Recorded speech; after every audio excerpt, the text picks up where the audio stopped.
Hi, everybody. Thanks for joining me today in the Locher Room. I'm Alan Locher. I've known my next three guests for over 2 decades. All four of us work together at Procter & Gamble Productions in various departments. Rebecca Hanover and Danielle Paige got their start at Guiding Light as interns, who later became writer's assistants, and then both of these young women were hired as staff writers to write for some of your favorite characters in Springfield. Alina joined my PR department back in 2000, where she was responsible for creating all the content for As the World Turns and Guiding Light on the websites that we did with Soap City. During her time working with me, she wrote 3 books, Confidential, Jonathan's Story, and The Man from Oakdale. All 3 of these very talented writers have become New York Times best-selling authors. I'll say it again. These 3 ladies have become New York Times best-selling authors, and I'm thrilled to have them here with me today to talk about their writing careers. Please welcome to the Locher Room, Alina Adams, Rebecca Hanover, and Danielle Paige. Hello, hello, and hello. Hello. Hi. I'll say it again. Oh, we lost Alina. I'll say it again. New York Times best-selling authors. How does that feel? It feels good. I never expected this to be my life. Yeah, and it's some life. I want to get into that for oh, Alina's having trouble. I know, Danielle, for sure you were a soap fan, correct? Yes, I watched Guiding Light since I was like 4 years old. Whatever. My mom watched, my grandmother watched, my sister watched. I wrote a fan letter to Michael O'Leary when I was 6. I don't think he knows that. I wrote one to him, and the actress that played Hillary, I can't remember what her name is. It was his love interest, and she wrote back, and Michael did not. I think I have told Michael that once. That is so funny. I love that. Rebecca, were you? Yep. Yes, I didn't watch Guiding Light, but Days of Our Lives was my jam. That's the one everyone recorded on our VHS and would bring to somebody found the TV that was supposed to be used for Spanish class. Like the girls would bring, the tapes to watch at lunch. So that's the one we were all obsessed with. So yeah, it was a dream to even step. I mean, you remember, Danielle? I was wide-eyed and for God's sakes. And now we're both readers. Yeah. So it was like a dream to even walk into Guiding Light that first day and see that, this is a real place, Poor Alina's having she keeps getting kicked off. And how did your jobs begin? Because you both started in the writer's assistant. Oh, well, first as interns. So you were in college. Yeah. Talk about just getting that. Yep. Yeah, I was at Columbia and I wanted to be a journalist. And the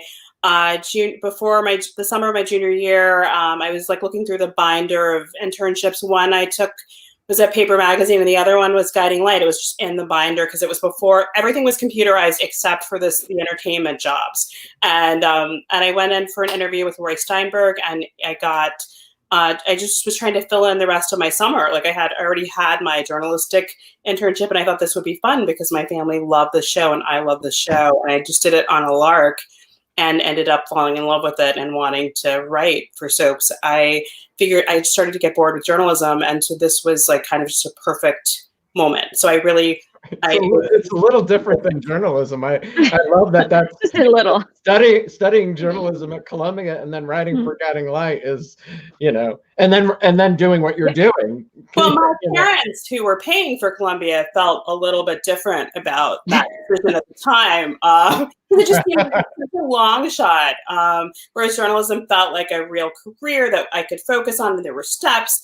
And I didn't know what was going to happen with Guiding Light, but I knew that I loved it and I wanted to write scripts, and I thought it would be so much more fun than what I was doing. And I not that I believe in journalism, but the second I got to Guiding Light, and I fell in love, and I was taking a dialogue class at the same time, and it just kind of made sense to me, and I never looked back. What about you, Rebecca? Yeah, so I was actually post-college. You probably remember that, Danielle. Oh, she's back. Okay. So sorry about that. The computer crashed. I'm on my tech support, i.e. daughter's computer. So I apologize. Sorry, ladies. Didn't mean to interrupt. No worries. I was just saying, I had moved to New York, was trying to make ends meet, dragging my laundry up the 6th floor walk up, like / tenement. And yeah, I had like a lot of odd jobs so that I could, when I got the internship, I just made it work. I was like, I'm going to be there, even if I have to stay up all night. I had these other like editing jobs, random stuff. So yeah, it was a dream to even have that opportunity to be there. So great. Like it was just, I was so happy to have you. No, well, it's so interesting too. You were the best. Danielle, you and I grew up on Guiding Light and then ended up working there. Yes. It's really like quite, surreal. It's surreal. Yeah. Well, surreal, but also that you're able to turn that passion into a job. That's pretty spectacular. What for you, Alina? I know you grew up watching soaps, correct? Yeah. What did you start watching? What were your? I'm unfortunately a cliche in that I started watching General Hospital in 1980 with Luke and Laura because my aunt watched and I was 10 years old. So I watched and I went to all the ABC soaps, then ended up on the Procter & Gamble. So at one point I watched all of them. And for the younger people out there was a time before remotes where you had to sit next to your TV and run the channel back and forth so you could watch all of your soaps at the same time. You definitely did. Wait, you made me think I totally had a space. I can't remember where I was going. Well, but I would just add to what we were saying is that my father said all those years we thought you were wasting your time watching soap operas. It turned out you were actually practicing for a job. So when you said that, it took a while for my parents to realize that. I remember what I was going to say. For anyone who is watching, like especially, I know for myself, I didn't do it at Guiding Light, but Rebecca and Danielle getting internships somewhere where they got that experience, they worked hard because the people who were working at Guiding Light took notice, took you under their wing, and hired you. And that's important for young kids to realize, an internship, it really, like internships for me opened all of my doors, really. Same. And I'd say that like, Totally. And you have to be willing to make the photocopies and stay late. And then hopefully you have a boss who'll let you do something creative too. And I had that with Jill Laurie Hurst and Nancy Williams Watt and Chris Dunn and Leppy Gold and Barbara Essenston and Jim Brown. Like those were my first people. And Claire Labine is the first person to let me write. For the show. Yeah. Yeah, and for me, it was Dave Keisman, Donna Swajewski. They were so generous to teach me. I mean, I'll never forget Donna saying, "Do you want to learn how to write a breakdown? Like, have you ever thought like the outline? Because we all think of dialogue, which I mean, it's all wonderful and great, but she really thought about it and was like, maybe this is a skill you should learn. And I hadn't even, so she was even like on her own, just suggesting that to me. That was such a generous thing to do. So.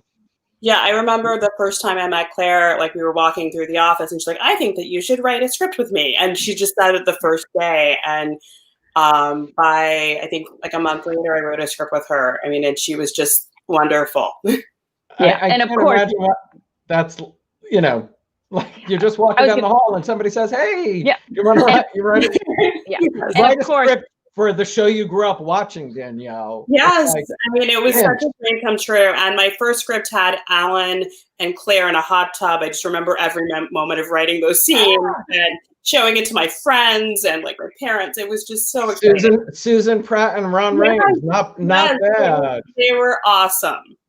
Not bad to write for them. That's crazy. Yeah.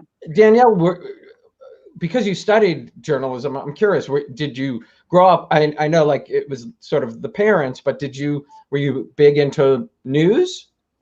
I was editor of my high school paper, my junior high paper, when I got to college, I joined the newspaper, the radio station. I was so type A. And then I also ran the fashion magazine, so I was definitely into journalism and news, and that was my bent. And I never really thought about doing creative writing until my junior year of college. I took a creative writing class at the same time I was doing my internship still, and it just kind of clicked for me. And I think I never thought I had permission to write fiction because it seemed like such a long shot in terms of a career. And so instead, I focused on the thing that I knew I could do. And Guiding Light really gave me that permission to try something different and kind of reach outside myself and write all those silly things.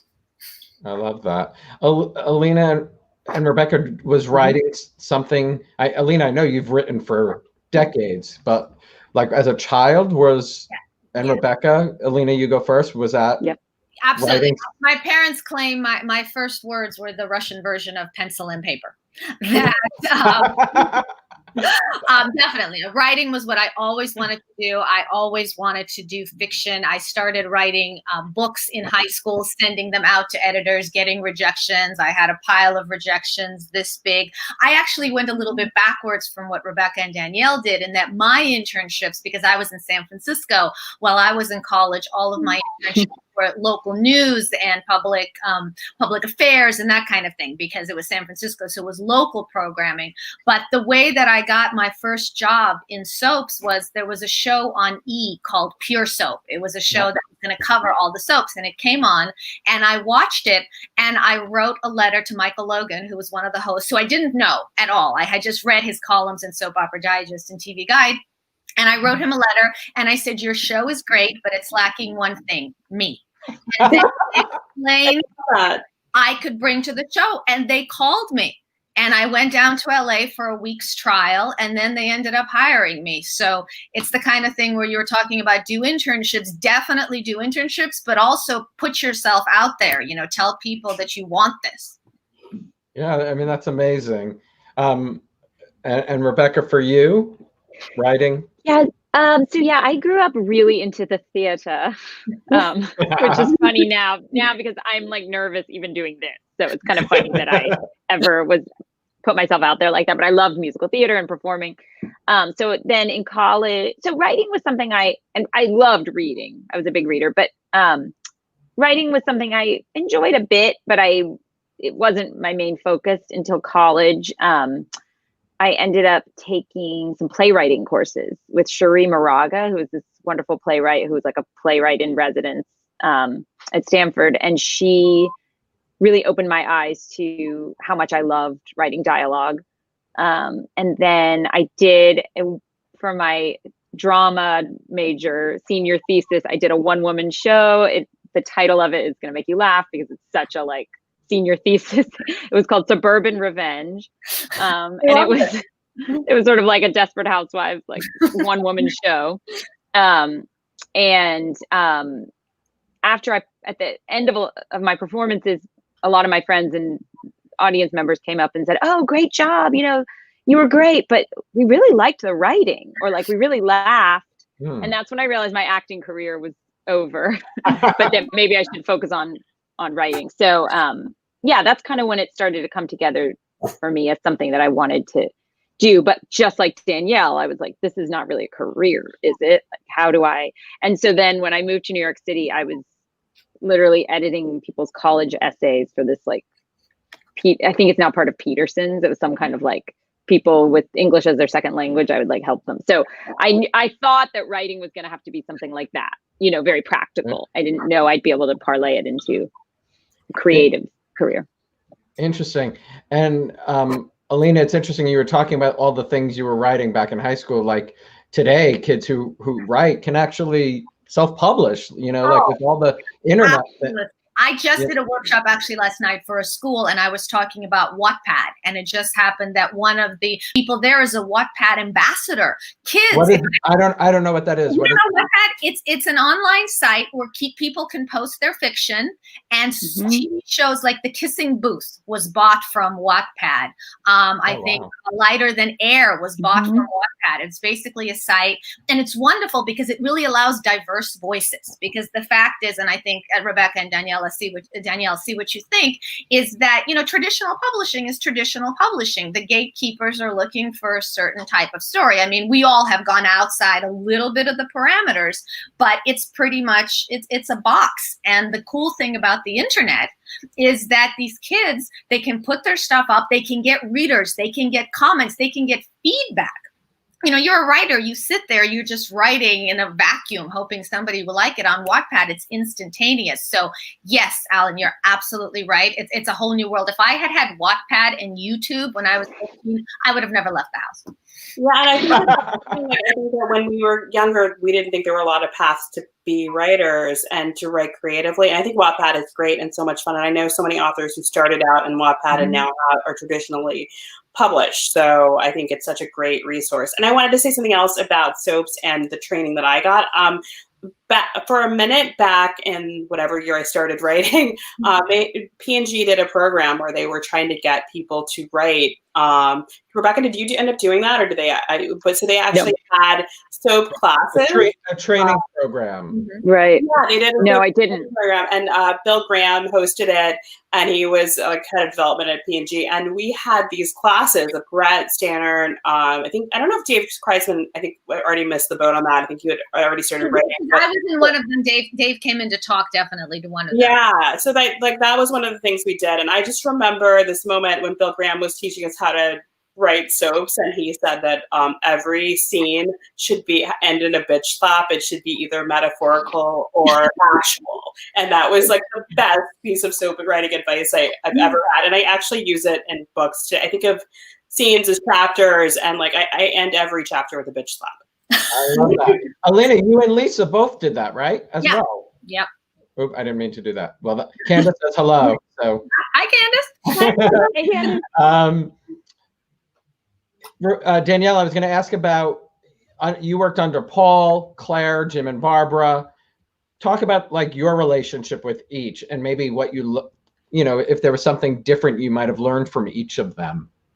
Working under Paul was great. He was just, it was like old Hollywood, like you're working for like an old Hollywood executive, and he always had the cigar, and he was just so big and like, glamorous and fun. And I think if I'd say what I learned from him, I'd say that like how to make a soap. Like it's just, he was such a great, like just big storyteller. And same for Barbara and Jim. They worked on Dynasty before they worked there, and they were my first head writers. And they would just walk into the office like they were coming from LA, like just off a plane. And it was just, they were so much fun. I just saw Jim at my last book signing, and he showed up. Him and Chris Dunn just surprised me, and it was the best thing. So we're all still friendly, and they're all just such great people. But Jim and Barbara brought glamour to me. Claire was just a writer who would stay at the office until 3 a.m, and I would be there with her. And she just cared so much about character and craft. And she let me start writing like small scenes to fill in episodes. Like I would write, like if the show ran short, and I wrote a scene for like Tina Sloan and Beth Chamberlain, which is like my favorite scene that I ever got to write. And it was like that kind of thing I would get to fill in episodes. What was that scene? It was a scene where Beth Chamberlain is telling her mom telling Tina to start dating again. So it's like, and she's telling her mom, like, turn your porch light on and start over. And I remember it, and Tina remembers it. Tina's been such a big part of my life. She actually took me in after 9/11 for a month. I lived in her house with her family, and like, so we talk all the time. And I love her. I was going to ask both you and Rebecca about that, so we'll come back to 9/11 because I know that was pivotal for both of you. Rebecca, you worked under Ellen and Dave. What would you say you learned from them? Well, as I said, Dave and Donna Swojewski were just incredibly wonderful to work. I mean, wonderful doesn't even, they were so gracious, so generous. I truly felt like I was learning from, just the best. And it was, I mean, they made every aspect of it fun. And Ellen, I mean, I was really learning the job there during that phase. And so it was a lot of just, I mean, it was, like I came in when Danielle was promoted, and it was a lot of, when you're an intern, you're seeing what's happening, right? But you're not fully there, like with so much responsibility. So I feel like with Ellen, I was just really focused honestly on trying to get it right. That was pretty much it. And not wanting to screw it up. I used to be kind of a perfectionist in that way. I've had to let that go now with like 3 kids and COVID and all that. But yes, I remember being very nervous, and Brett was there to kind of walk me through it. So, but yeah, when it was with Dave and Donna that I really started to kind of soak in more than just like the day-to-day of what my job responsibilities were. Oh, and I want to say one more thing. Jill Laurie Hurst was like instrumental to every part of my career. Like I was her writer's assistant. She taught me everything, and she's like my other mommy. So I love her. She's so talented. I was going to jump in earlier to say, just Jill is, I mean, like mentor, mother figure. I mean, there would be no Guiding Light experience for me, and I know you feel the same way, Danielle, without Jill. All of us did that. She is just everything. Well, if I had credits for the Locker Room, she would get a producer credit because she helped me out quite a bit. Anyway, sorry, Alina. I just had to jump on the Jill bandwagon. I can't say enough. Danielle mentioned those little, they're not interstitial scenes, but the scenes that if an episode was running short or something like that. I don't know if he ever told you, but Bill Graham, who you mentioned earlier, who did development, he said to me, Danielle Paige is the best at writing those scenes. He said, you watch those and you see how she hits the character beat exactly. Oh, that is so good to hear. I love that. I'm so glad you remember that, Alina. That's amazing. Thank you. Alina, how did the Jonathan story and Oakdale Confidential, I know we were looking for a book tie-in, and talk about where those ideas came from.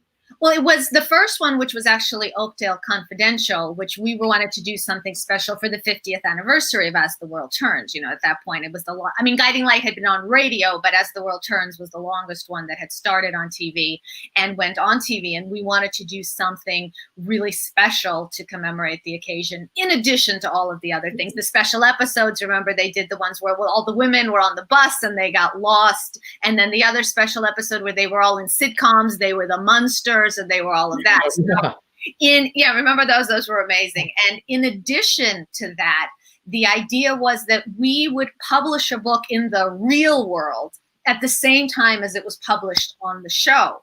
So I think it was about maybe a year out from the 50th anniversary, we went to Simon & Schuster, because CBS and Simon & Schuster have the same parent company. Yeah. And we developed, so it was so hard. I mean, Rebecca and Danielle, you can imagine how we were asking the writers to tell us a year in advance what the story might be, so we could write a book to tie into that. So that was a lot of moving parts that we had to put together. And then Oakdale Confidential came out, and its first week, it was number 3 on the New York Times bestseller list. That's amazing. Yeah, talk about incredible. Of soaps, and in 2 weeks, it was number 3 the first week and the second week. It was number 3 on the New York Times bestseller list. The power of daytime television, you know. Absolutely. And then amazing. With Jonathan's story, that was a slightly different approach, because while As the World Turns, Oakdale Confidential was published on the show and we saw characters reading the book on the show, Jonathan's story was specifically to fill in the time, because, Tom Pelfrey left, Tammy dies, and that's all, we live that moment. Tammy died, Jonathan takes the baby, he leaves, but then he came back. He was planning to come back in, correct me if I'm wrong, but I seem to remember that he was coming back in the fall. So we wanted a book to release in the summer that would fill in where he had been and what he had been doing. So again, we were working backwards with the writers. They knew that they would have a story where Alan and Reva and Jonathan would come back with some kind of secret that they were keeping together. And the secret would be revealed in Jonathan's story. So that's all the moving parts that we were trying to put together. You had talked about breakdowns before. It was kind of where I wrote the long story, basically the proposal based on where Dave thought Riva and Jonathan and Alan would be. I wrote the piece leading into that. Then I broke it up into chapters, which would be sort of the breakdown piece. And then I hit a little deadline of my own because I was about to have my third child. So, you know how sometimes life gets in the way. So I passed that on actually to another writer who ended up writing the chapters themselves. So it's just kind of like on soaps, you know, you have the head writer, the breakdown writer, and the dialogue writer. What we ended up doing for Jonathan's story, which I don't think it's probably been done by books before, is that Dave basically gave me the really overarching story. I broke it up into chapter beats, and another author wrote the chapters. Incredible. And that was a New York Times bestseller too, right? That one, I believe, only debuted at number 7, but those again, numbers 7 on the New York Times bestseller. Still, for two shows that were, you know, over 50 at that time, it's pretty great. For all three of you, what, you know, when you heard for the first time that one of your books, you know, hit that list, do you remember where you were, how you felt? I was in my kitchen, answering the phone while I had one hand on the stove, because I would come home from work and I would have to throw dinner in. And my agent called, because basically what we had said in the beginning was, if the book makes the New York Times bestseller list, then the following PR things will kick in, you know, basic contractual stuff. And I remember at the time saying, sure, put in if it sells a bazillion copies, as well as saying if it makes the New York Times bestseller list, because that's just not going to happen. So when she called to say that it had happened, it wasn't even a possibility. It had never crossed my mind. So I believe my response may have been something along the lines of, so that was mine. Rebecca? Yeah, I remember super distinctly because I think my youngest was 3 months or something. So I was really tired, and it was a paperback that hit the list. So it was not in the frenzy of like the book having just debuted, you know, it was quite a bit later, like 9 months later. So I had taken a nap. Be an interesting way too. That must be an interesting feeling too, to see the growth of that. Yeah. It was actually really, I mean, the cool thing is I was not expecting it at all. So, I mean, literally, it hadn't even crossed my mind. So I was taking a nap. So, yes, sorry, I just have to say, it was really so unexpected that it wasn't even on my radar. I wasn't even thinking about that. Like, it just was as if it was just something that was totally not even in my brain at all. Copies. Yeah. So, I was in that hazy, like still tired from having a newborn. I was taking a nap, and I actually got a Instagram. This is so like 2019. I got an Instagram message from my editor who was like, Rebecca, I thought I could find you fastest on Twitter. And like, that actually was true. And I like woke up from the nap and I was like, am I dreaming? Like, he was like, check your email. And then when I saw, I was like, this is still the dream, right? Like, this is a dream. So yes, I will always remember that. I was very confused, but it was super exciting. That is such a, 2019 or whatever you call it story. They found you on Instagram. Yes, they found me on Instagram. I could find you faster here. And for you, Danielle? I'm just so proud of Rebecca. I'm sorry. I'm like, she was, you're my baby and you're doing so amazing. Anyway, oh my gosh. That's for me, so sweet. My story's going to be so much sillier. I was not expecting to hit the list. I wasn't even thinking about the list. It was the week after my book came out. And writing this book for me was just like, it was kind of I just wanted to write a book. I thought that, and I wanted to make enough money that I kept writing books. Like, I wanted to sell well enough. That's all I cared about with this book. Like, I didn't think about the list. I didn't think that was an option. So I get this phone call from a guy who's dumping me. The guy dumped me like 10 minutes before I get the call I swear to God, before I get the call from a friend. I'm like crying. It was this guy I was seeing long distance. I was so sad. And then I hang up the phone, cry, about to call my mom. The phone rings. It's my friend who works at another publishing house. And she's like, I just saw the list. You're on the list. I completely forgot about the guy. I called my mom. Smart move. Yeah, I called my mom. I called my sister. And then I called my friend, and like we went and had drinks. Like, it was completely like 180. It was probably the fastest I've ever recovered from a breakup in my life. And almost that one door closes, another one opens. yeah, like completely. And then the next week I went on book tour, completely forgot about him. Like it was the perfect remedy because he didn't get to have that day. Am I correct that is for Dorothy Must Die? Yes. So tell us about Dorothy Must Die and where the idea came from and sort of that process for you. Yeah. I'm such a Wizard of Oz fan. Growing up, I watched it every time it came on. Like it's a siren song for me.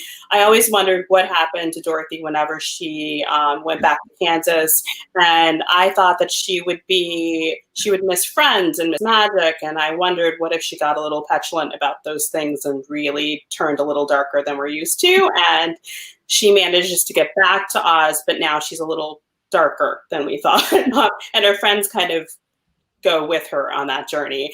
And then another girl lands in Oz a few years later and discovers Dorothy's a dictator and is draining all the magic out of Oz. And this new girl who lands there in her trailer has to take down Dorothy. So it's called Dorothy Must Die. And she joins this revolutionary order of wicked witches who've decided they have to be good since Dorothy's bad. And that's where the books began. There's 4 of them. It was so much fun to write them. I can't believe how well they did, honestly. And they're so good. And I've read them all cover to cover. Thank you. I'm a huge YA fan. So, I mean, and I would not, I'm incapable of lying. So it's totally true. They're amazing. They're so good. Like when each one would come out, I'd be like, shh, people, like kids, everybody go away so I can like stay up all night reading. So did you take that idea to your agent? How does that work? I met an editor through my travels, and we took the idea to Harper. It was one of those random meetings. I met the editor through a friend of mine, and usually you go through a whole other thing, like get an agent first. But it was just we met at a party, a Writers Guild party, because I'm still in the guild from the soap stuff, and I've written a pilot from TV and some other stuff, and we talked about it, and we took it to Harper, and the rest is history. That's phenomenal.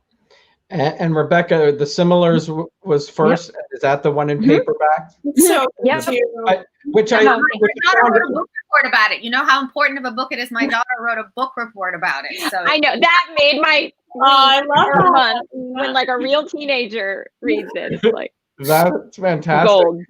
But I was so impressed because that book came out in January of 2019, and then the Pretenders came out in December.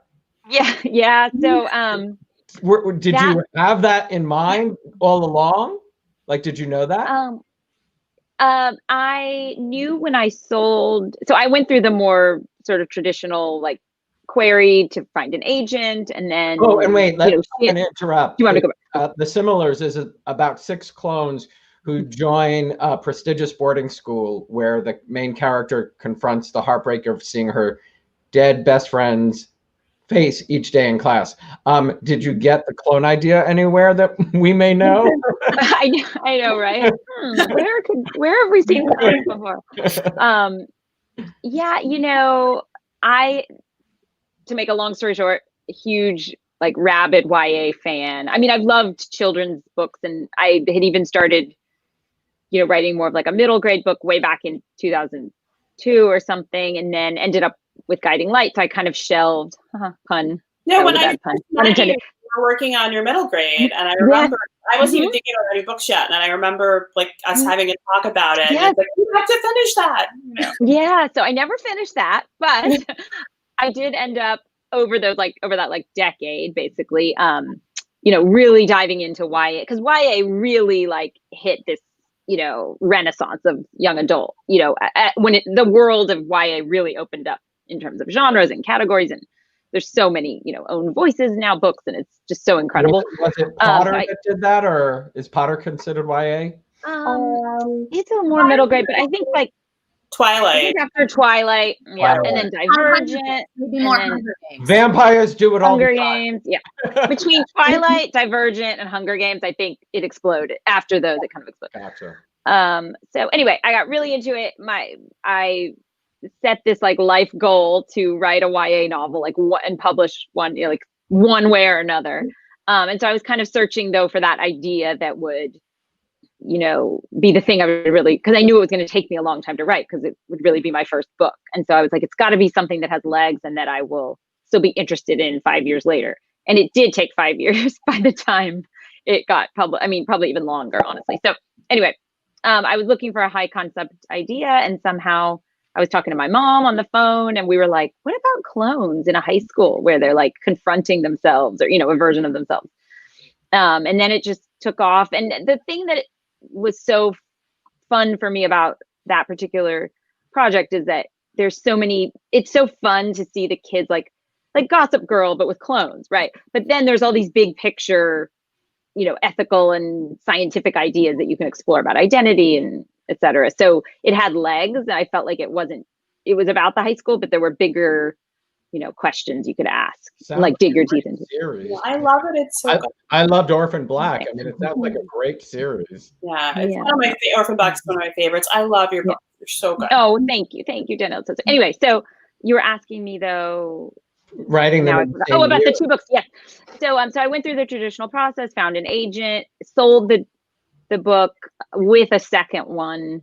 That it was to be a duology basically. And they had said they wanted it to come out a year later. So I mean, the thing is, it would have come out January of 2020.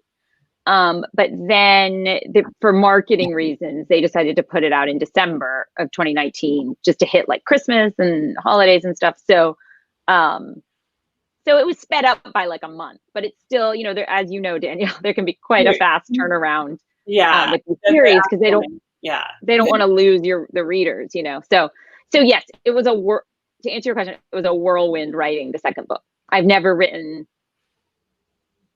a book so fast, but you know what? My guiding light training, I mean, every time I would think, how fast I had to write, I would just think back to how fast we turned around episodes.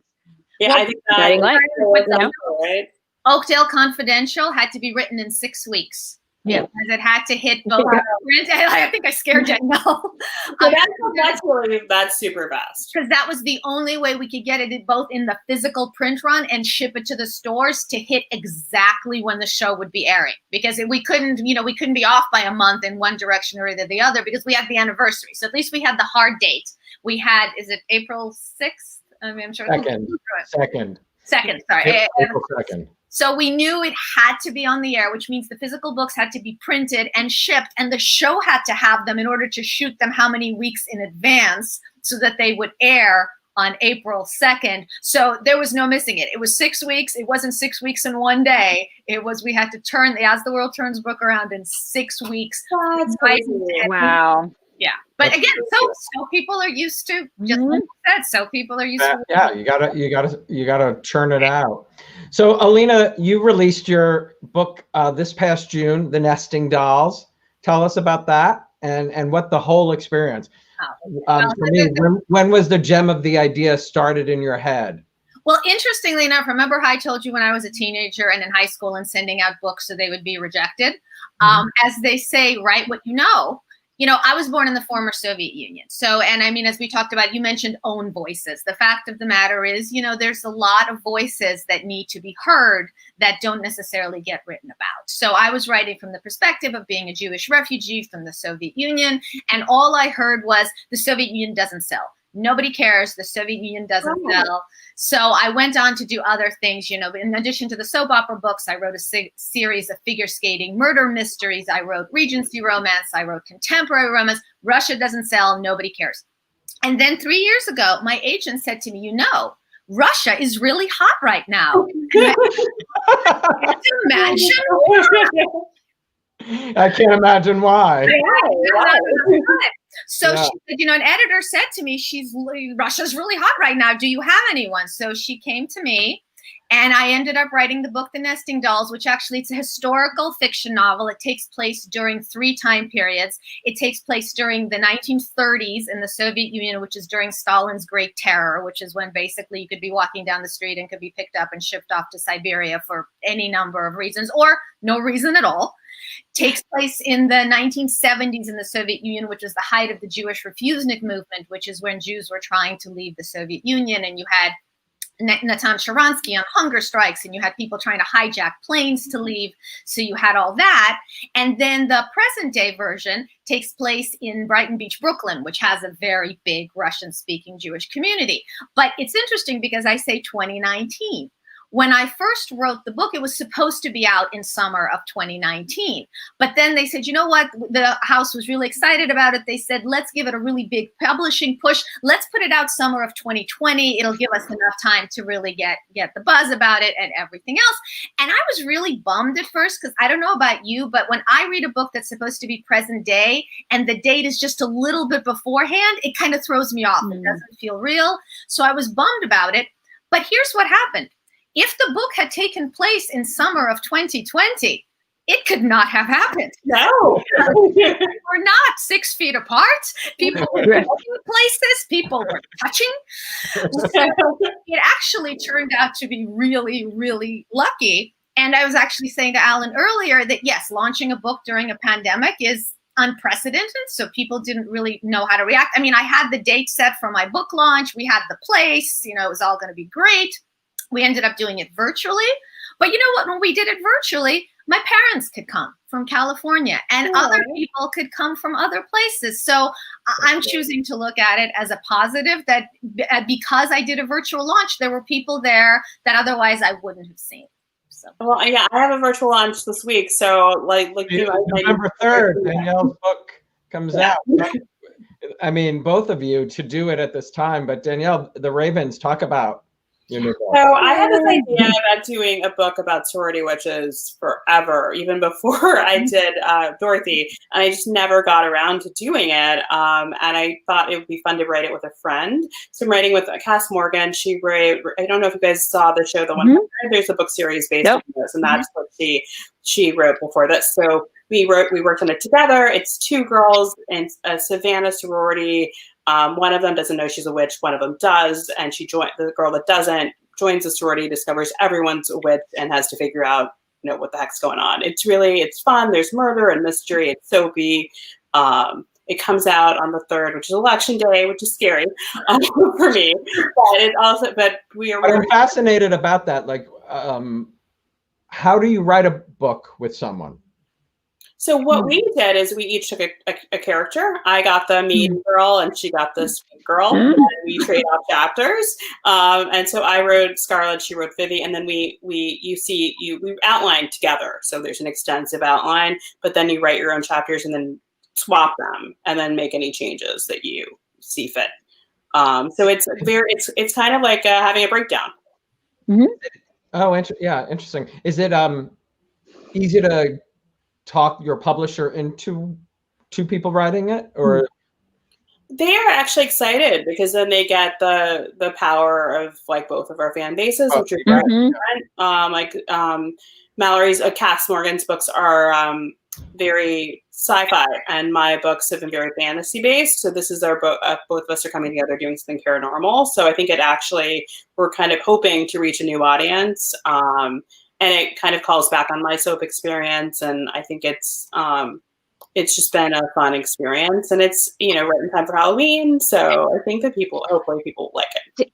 Danielle, I didn't know, I knew it was coming up, but I didn't realize it was election day. And you've made me so happy because now I know what my distraction is going to be while I'm waiting for them to thank you. Or whatever. It's so nerve-wracking having a release on that day, but we're doing our launch party on Thursday online.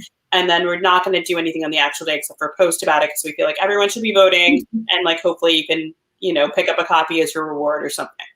Totally. Well, when you said everyone should be voting. Writing with a collaborator, the As the World Turns books, remember Oakdale Confidential was written by Katie Peretti, and The Man from Oakdale was written by Henry Coleman. Oh, right. So people would ask me, so how was the collaboration process? And I said, you know what? Imaginary people do no work. All by myself, because imaginary people just don't contribute. But the books that Oakdale Confidential, it was by Katie Peretti. And I forgot about that. And then I got for The Man from Oakdale was by Henry Coleman, and I got it with Alina Adams. That's so funny. Who do you each bounce ideas off of?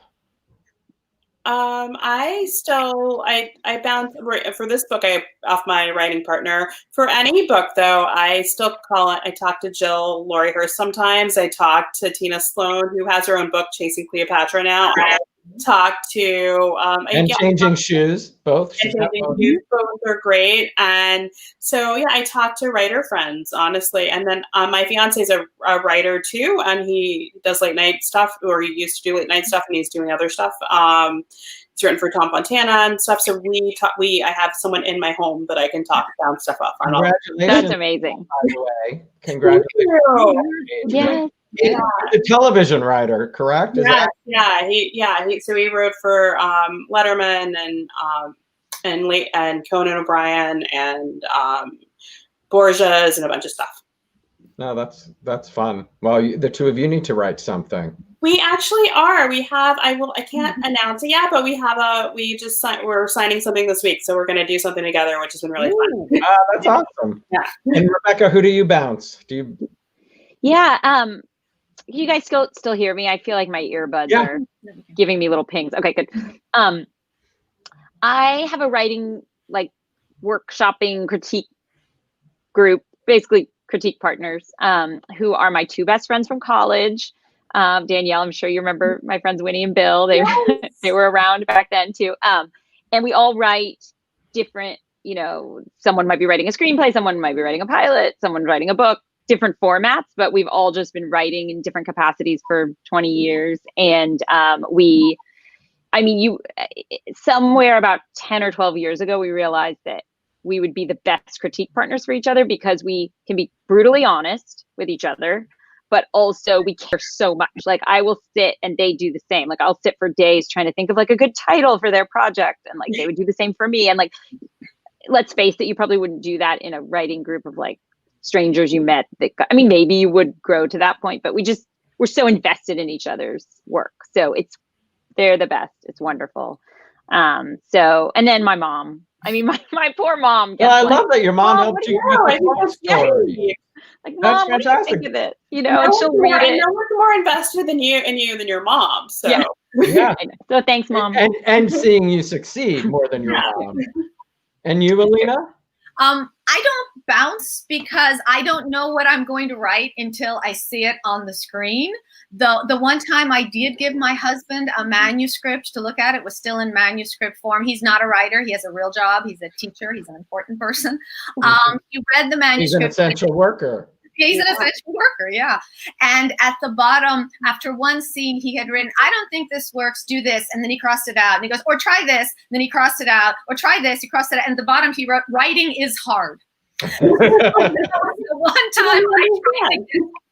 was the one time I tried to get in-house help. But I will mention another soap opera connection. The title for my book, we went through a couple of titles and nobody was happy with it. And I couldn't think of anything. And I put it up on Facebook. I put it out to people for suggestions. And the person who picked the title The Nesting Dolls was Gina Gary, who had been an intern at As the World Turns and Guiding Light, and for us at the PR office. So that's another As the World Turns and Guiding Light. I love that. And I love the title. Sorry? What was their name, Alina? What was their name? Gina Gary. Remember we had Jessica Butler and Gina Gary. They interned for us, and they interned As the World Turns and Guiding Light. Yeah. But yeah, totally. Oh wow, that's great. I love that. That's the power of the power of the internet. And Jessica Butler ended up writing for I don't remember which show, and I don't know what the closer, I think, the one that Kira said. Yeah, Jessica wrote that one. Yep. Right. So two other interns from As the World Turns or Guiding Light who went out into the big world. It's amazing. And I think she's Greg Garcia's assistant, so she's worked on all of his shows from all the sitcoms, and she's written for some of them too. You can see her name. So yeah, they were adorable. What would you say is the hardest part of a writer's job? Finishing for me. I think the beauty of soap operas was that it was never ending. You could stay in the same story forever, but I'd say like finding the right ending and then like knowing you're done, because I could rewrite forever. Rebecca? Getting someone to give you money for it, I find to be the hardest part. And that's an important part. It's kind of key. Yeah. I would just say, finding that, I mean, it's the best job in the world for me because I love sitting at my laptop just creating. But the flip side of that is it's solitary, and finding that, turning that hunger that I still feel every day to do it, but turning that into like action where you're in your chair and you're staring down that blank page, day after day after day, all by yourself. It's mentally challenging. It's just, and emotionally, you can have it. I mean, we've all been there with the days or weeks or months where you're like, can I even do this? I think every writer feels that way at some point. Are you all happy with your finished product? Never. Yeah. I am sometimes you look back on a book and you're like, I still like this. This is good. Who wrote this? And then I still like it. I like page 93. Like there's a line in there that I need to cut out. The one thing I can say that soaps do help you with is that one day, like you know that you have to keep moving. You have to keep going to the next thing. You can't be completely precious about anything. I think in How to Hustle, you hear a feedback? Yeah, somebody. I don't know if somebody's. It's weird. I'd say just I think that we learned how to hustle doing this job. Yeah. For Rebecca and Danielle, what was it like seeing your first scenes on the air? For me, like I said, I don't remember the first show scene that I did. I can't tell you what that was, but I do remember the first episode and seeing Alan and Claire in the hot tub and watching it with a bunch of friends in my apartment and being so excited to see it. And then I think maybe Susan Gemstein was the very first scene that I thought. Gotcha.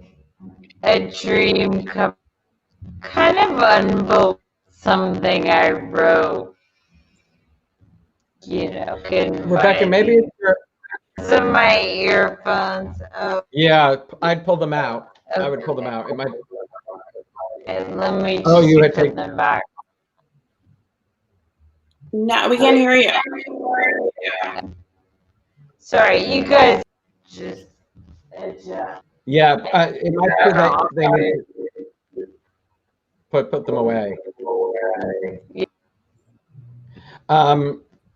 Alina, talk about all the working at P&G and creating content for the website. What are some of the things that you're most proud of that you created for our World Turns and Guiding Light site? Well, what I did was a lot of the stuff content. So there was one on As the World Turns, Katie had Katie Magazine. So we actually had Katie Magazine online. And while I didn't get to hear, my dialogue spoken, I did write some passages in the magazine that kind of made it into the show. And in fact, I named the magazine and all of that. So that was a really fun one. We also had at one point when Edmund was plotting to take over the world, I was doing Machiavelli's The Prince. And every day Edmund would have a quote from Machiavelli's The Prince and what evil thing he was planning to do that day on Guiding Light. So that was a lot of fun. To me, as someone who loves soaps so much, the idea that you could watch the show for an hour and then you could go online and get more content. You could read somebody's private journal or what Edmund was plotting. That to me was so exciting as a fan. If I was a fan, yeah, I would have wanted to read it. And the fact that I got to create it, that was just, it's something like, about this, actually, I was just saying to someone the other day that if 11-year-old me had gotten a peek into the future and saw that my favorite magazine, Soap Opera Digest, said that I was going to be doing these panel with these two amazing women and all of us was New York Times bestselling authors, my 11-year-old mind would have been blown. So it's just all of the experience was just so amazing. You reminded me, Katie Peretti, a fitness instructor, and she had a butt busting. Yeah. And I did something with a gym in New York where they created a Katie Peretti butt busting workout class. Mary Kahn and Ann Sayre had a bunch of people who went, and then that turned into a feature in Katie Magazine. I remember the butt busting. Yeah. Yeah, it's crazy. What are there ideas that you've had ruminating that you have been dying to put pen to paper for a book, all of you, that, since childhood for the last couple of years, but you haven't found the right way to do it? I feel like my next book is a fairy godmother book. It's an origin story, and I'm so excited to finally get that one out. That'll be in next fall. And I have a clone idea that I never got to do, that I'm still waiting to do. I don't know. There's always a new idea. I've been working with DC Comics, which has been really fun. I did a tiebreaker, which is Aquaman's girlfriend. Origin story, and I'm getting to write a couple more there, and I have a secret project there that I can't believe I get to work with this person that I get to write with. I think honestly, what I'd say is about writing and my career, what Alina said, I did not dream this big when I was a kid. I picked a chosen path that I thought was a safe way to get to do this thing that I love doing, and my career has been a surprise to me. Like I'm a very ambitious person, but I never imagined this. I never imagined writing books. I never imagined writing comics. I never imagined writing television. I just wanted to write. And so I think that the constant challenge for me now is like to ask, well, what next do I want to do? And how big does it get to be? And that's, I'm so grateful for Guiding Light for that, because it was the first big surprise in my life that came true, that it's like a dream I did not have that I got to have. That's amazing. Alina? You know what? Mine is a little bit backwards because I got to write around the soaps. I never actually got to write for the soaps. So I have to admit, for me, the dream is more about maybe writing dialogue that I could then hear actors speak, because I think my path has been a little bit backwards. So even though I got to create the stories for Oakdale Confidential and Jonathan's story, the idea of seeing what an actor could do with the material, I still hold out hope that may happen one day. Keep dreaming, And you, Rebecca? I have Muller's culmination. Not that the idea back, but if I can, let me say years, if I'll look and written other books, so important. We're having trouble with your internet or your sound, Rebecca. If you want to try and connect back in, I'm going to kick you out. Try to come back in. Okay. What do you think you've learned along the way that the biggest thing you could tell somebody who wants to write? What would you say to somebody listening to us today? I think for me, I'd say that you're not one work. You're not one, I am not the soap opera or the comic book or the one book or whatever. I think it's that you're a writer, and that there's always going to be a space for you. You just have to find it, and you might have to work really hard to find it. But there's so many more avenues now than there were when we were kids, and there's so many more avenues. There will be more things tomorrow. And I think that you just have to keep working at it, and keep looking for a place for yourself. And I think Alina said, shout it out, tell everybody that you want to write, because you don't know who's going to help you. It could be that person you run into at a party. It could be somebody's mom. It could be somebody. If you don't tell people what you want to do, and you don't get that, you don't try for that internship, or you don't shout it from the rooftops, how are people going to find it? And I think that's one thing that I don't say. That's a great story, because I was a sophomore in college, probably going to study business.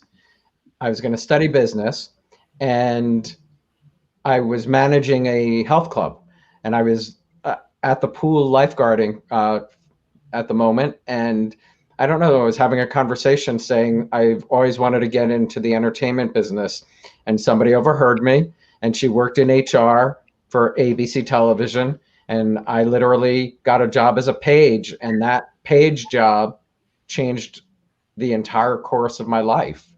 Alan, can I tell you what I think about you whenever I see Kenneth the Page on 30 Rock? Whenever they say Kenneth the Page, I always tell Alan was a page. I was. Know that, Alan. Yeah, it was, it really you know, it just what you said though, Danielle, saying it out loud, and Alina saying it out loud, and I did, and somebody, you know, I wasn't talking to her, you know, she just overheard me, you know, and really did change the complete course for me. So, Rebecca, we didn't hear any of that. So sorry. That's okay. Repeat that story. Okay, you can hear me now. Yeah, perfectly. Okay, And Brett says hello, everybody. And Alex is on, and Allison Goodman is on. Amazing. Yeah, no, I'll just sum it up by saying that felt like the culmination of like all my dreams and, you know, getting that series published. So now, yeah, I'm working on a couple of new things and always coming up with ideas and keeping them stored in my head. And now it feels less like this pressure-filled, like crazy thing. Now it's like, okay, I can do that. I mean, I still have my moments of, I don't know what I'm doing, but now it feels more like a job in a good way. Like, okay, you know, that felt like all my hopes and dreams were hanging on this book. And now I'm kind of in a new space. So a good space. So I don't have many questions left, but I have a couple. So seeing your book in a bookstore for the first time, go, Rebecca. Totally mind blowing. I mean, sort of the same feeling as seeing my, you know, scripts being read, being, you know, performed by actors, just like kind of unbelievable and incredible. Do you have a favorite scene that you wrote or episode that you wrote? I think that just Tammy Jonathan, like that's what's coming into my head. That story was just so that ain't incredible. Something small, and to say you wrote for Tom Pelphrey these days is a good thing. Yeah, is a good thing. Danielle, seeing your book in stores. Oh, mine was I was so excited. I went to Barnes & Noble in the city, and I wanted to sign some books because my friend said, like, go in, like, day of, you got to sign some books. So I go into this Barnes & Noble, and it's so New York. Like, I said, that's my book. Can I sign it? And the woman asked me for ID because it's New York. But it was, so, but I'm on the book. This is not pictures right there. It's me. But still, so amazing. And then secondly, favorite thing that I wrote, I think I told you the Tina thing. Writing for Matt Bomer. I got to write the next to the last day. Brett wrote the last day of Matt Bomer. Matt Bomer's run when he did not make it. Well, Matt he did not make it. Matt made it, but he injected himself in Brett's script. And Alina, did you get to see yours in a book? I think I saw it. I did with masks. Actually, there's a photo of me on Instagram signing stock at Barnes & Noble at the Upper West Side Barnes & Noble in a mask. And I actually took my daughter with me because she's my social media manager. She's 13. And I need one of those. And I'm signing the stock, and my daughter goes, "It's a real book." Like, what do you think I've been talking about for the last 2 years? But I think until she saw me signing stock at Barnes & Noble, is like that woman who lives in my house and talks, but it's a real book is the sentiment. But that's great for your kids to see. During this, crazy time in our lives, is there something you learned about yourself during the pandemic that you didn't know sort of before this began? I don't do well in captivity. That's a good one. I think for me, I would say I put my shopping skills to work in a new way. I've managed to, we found a dairy, we found like just new ways to find things. That we joined a co-op, like just we're staying down at the beach during this crazy time, but we still have a place in the city. But I think it's about being resourceful and figuring out how to be a team with your work. Where are you at the beach? We're down at Point Pleasant. It's a little beach town. Yeah, we're normally. Yeah, you're about an hour from me. I didn't realize. We go to Asbury all the time. Oh, we do too. We were in Ocean Grove for my birthday 2 weeks ago, or last week. Last weekend. We've been super sequestered, but we should do a date sometime. I mean, I walk on the boardwalk with our map. And Rebecca, oh my gosh, so many things, but teachers are the greatest people in the world. Let's just leave it at that. Elementary school teachers, I bow down to you. And because I am not one myself at all. And just funnily enough, I'm usually an anxious worrier, but I realized that I've practiced being anxious and worrying so much that I had practiced that so much that when the big one hit, I actually found myself being incredibly calm about it. Oh, that's in a great. weird way. It's like I already taught myself how to sort of worry about things and then like put them aside. So I've been using that every day. I forgot to go there, so we'll go there, and then I'll ask my last question. But because 9/11, you had just moved here, right, Rebecca? Mm-hmm. Like a week. Yeah, I'd been in New York a week, in New York City. Wow. And Danielle, you had to literally run from your home. Is that correct? We walked quickly from. We were in. My roommate and I lived on Wall Street and Broadway, so we were below the towers, and people ran into our building when it happened, when the building started to fall, and then once both buildings fell, like they instructed us to get up, just get out, and we were displaced for a month and a half, and then I moved into another. I left that apartment, moved to another. I moved in Laura Bell Bundy's old apartment. She sublet to me. Also a big thank you to her. But yeah, so my Guiding Light family really took care of, I'd say, both of us in the sense that it was such a crazy time. Crazy. Yeah, and Tina took me in. We would watch Pride and Prejudice at night. It was. I bet that was the best place to be. Honestly, I could not. I stayed in her son's her room because he was at college, and we like Tina and her husband Steve were my parents and still are in a way, and I love them so much. It was the best way we could spend a time that was very, very scary. Crazy. Now, for people listening, are there books you're reading right now that you would recommend for the people tuning in? I just picked up the new Twilight book, which I haven't started reading yet. I'm reading, what are you reading, Rebecca? I just finished One by One. I'm a huge Ruth Ware fan, so I read every single one of her books like the day they come out. She's fantastic. But gosh, I just read a friend of mine's book just came out called The Truth Project. It's a YA novel in verse. It's really wonderful. And I have become really good Instagram friends with the author who lives in Alaska. And one day I hope to go and actually visit her there. But it's a really phenomenal read if anyone's looking for a good YA read that just came out. I just actually checked my Kindle to make sure I had the title right. I just finished a really fun book called The Spinster Diaries by a woman named Gina Fattori, who's actually a television writer.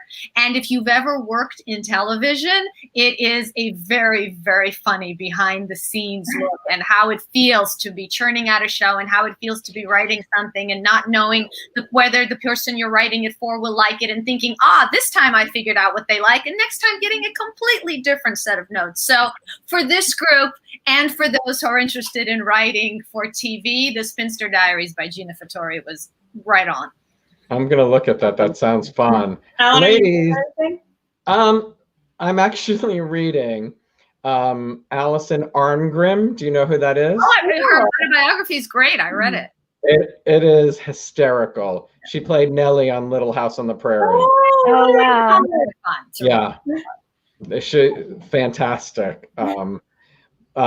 Because she, I think, is going to join me here in the locker room. Oh, so that's so cool. So I felt I needed to, because I was not, to be honest, I never watched that. Lisa. Yeah, I was going to say, you didn't pick it all up from the time. No, Lisa Boehm, who worked with me in PR, was very much loved that show, and my husband as well. And so they both talked me into reaching out to Allison, and Allison's going to join me next month. So cool. Yeah, it's fun. And the book, I mean, her life, I mean, her mother was the voice of Casper the Friendly Ghost and Gumby. So crazy. I mean, it's a really crazy. She tells great stories. Yeah. And I had never watched Little House, so I've been watching that, and I think that show stands up quite well. You know, I haven't watched it in years, but I loved it. But I think it's a show you actually kind of really need right now. Mm-hmm. You know, think about it. It's just, you know, the heart of it.